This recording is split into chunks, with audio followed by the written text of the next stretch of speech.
আগুন নতুন দ্বীপ। ডাক্তার এলো, সেবা এলো, ভরসা ফিরলো প্রাণে। স্বাস্থ্যের পথে এগিয়ে যাবে আমাদের এই গ্রামের টানে।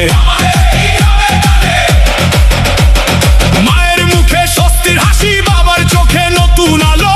চিকিৎসার এই নতুন পথে সব